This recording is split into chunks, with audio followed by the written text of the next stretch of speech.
Continuing day 103 with 1 Samuel 19. And Saul spoke to Jonathan, his son, and to all his servants, that they should kill David. But Jonathan, Saul's son, delighted much in David.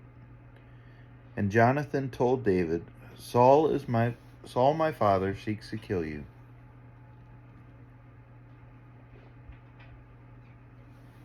Therefore be on your guard in the morning. Stay in a secret place and hide yourself. And I will go out and stand beside my father in the field where you are, and I will speak to my father about you.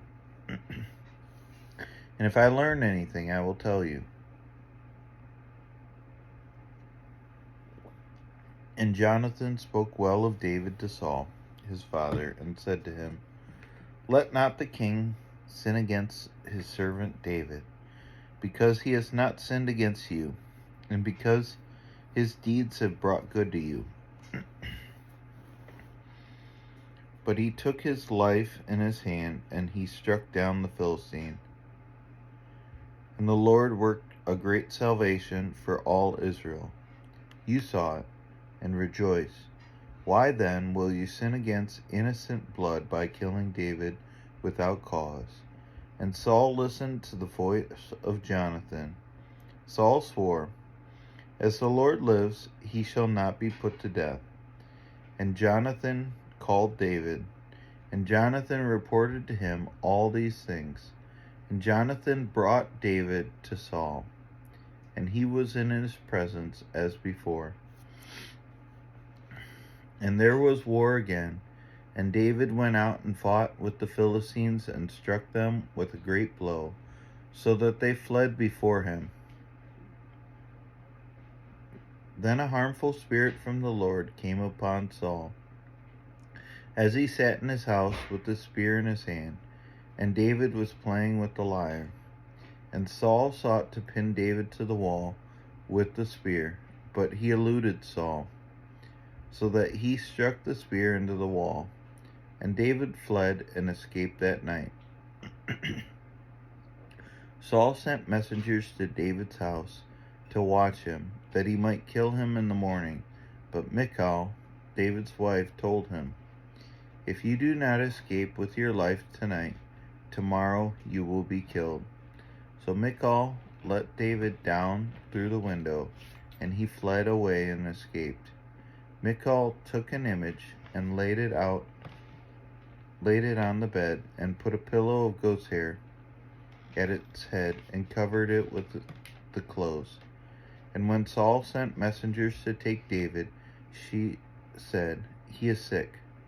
Then Saul sent the messengers to see David, saying, Bring him up to me in the bed, that I might kill him. And when the messengers came in, behold, the image was in the bed, with the pillow of goat's hair at its head. Saul said to Michal, Why have you deceived me thus, and let my enemy go, so that he has escaped?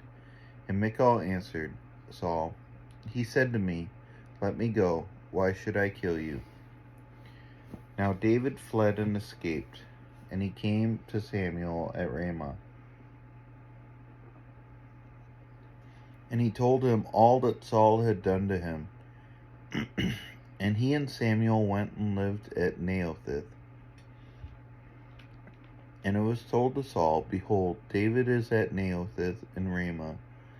Then Saul sent messengers to take David, and when they saw the company of the prophets prophesying, and Samuel standing as head over them, the Spirit of God came upon the messengers of Saul, and they prophesied. When it was told to Saul, he sent other messengers, and they also prophesied. And Saul sent messengers again the third time, and they also prophesied. Then he himself went to Ramah, and came to the great well that is in Seku. And he said, Where are Samuel and David? And one said, Behold, they are at Naioth and Ramah. And he went there to Raotheth and Naamah, And the Spirit of God came upon him also. And as he went, he prophesied until he came to Naioth in Ramah. And he too stripped off his clothes, and he too prophesied before Samuel, and lay naked all that day and all that night.